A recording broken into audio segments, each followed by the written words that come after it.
I'm Mary. And I'm Jenny. Couldn't get enough of our podcast? Well, all right. Here's one more bite.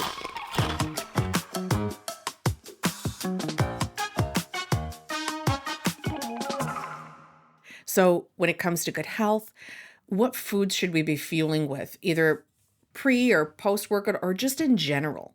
What are some of Mhm. your go-tos? Yeah, great question. And from my background of this question is like fully loaded for me Mhm. because I've dealt with a lot of disordered eating in my past and a lot of restriction when I was younger as well. Especially didn't know much about before I really kind of went to school and learned about it, and also just before my life experience. And I think I used to think the way to do it is you have to track everything and you have to, know and be on this rigid plan. But I think, when it comes to food and starting a new plan, a lot of people think, okay, I'm going to start this new plan and I'm going to go exercise 4 or 5 times a week. And then simultaneously, I'm going to start dieting. Like I'm going to extremely cut calories and obviously cut carbs because like somebody said you should cut carbs.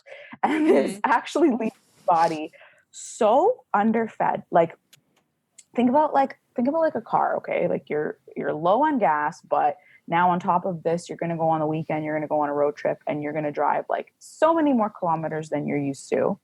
How do you think that that's going to go for that car? Like Right.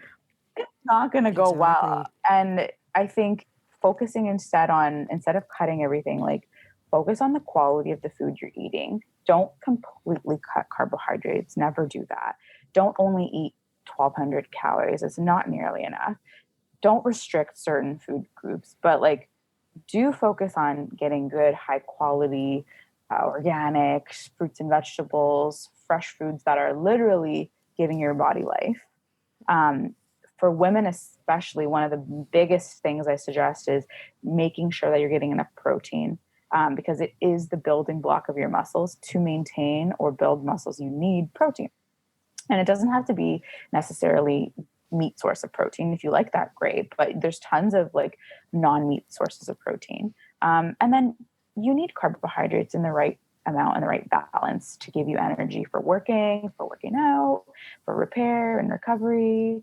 Like did you know like carbs are literally fuel of your brain. Like it's the fuel that keeps your body going. So brain and also red blood cells run on carbohydrates. So pretty much you cut carbs, you're cutting fuel source to your brain, your whole nervous system, and to the mechanism that like transports oxygen to your whole body. So think about that. Like if you're starting exercise, you're demanding more from your body, you're cutting its major fuel sources.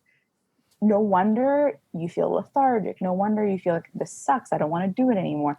And then we only last for a couple of weeks and then results are limited and you kind of get pulled away from even wanting to try anything like that again. So giving your body permission, I think, to really enjoy the food as well. Like you're going to love this, right? Because I'm like, food is actually for enjoyment too. Like I'm extremely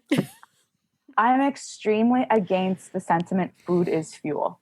Like food is fuel. Yes, it's fuel for your body, but it's not only fuel. It's like sharing. It's love. Like especially if it's come from an Italian household, literally love.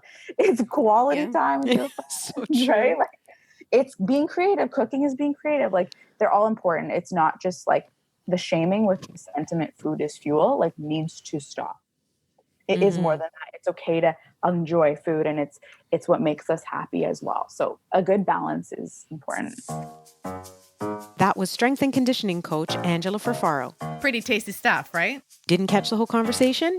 You can find New Year's resolutions, yay or nay, on Spotify, Apple Podcasts, Stitcher, or your favorite platform. Don't forget to check us out on Instagram at Bits and Bites Show or for more at bitsandbitesshow.com.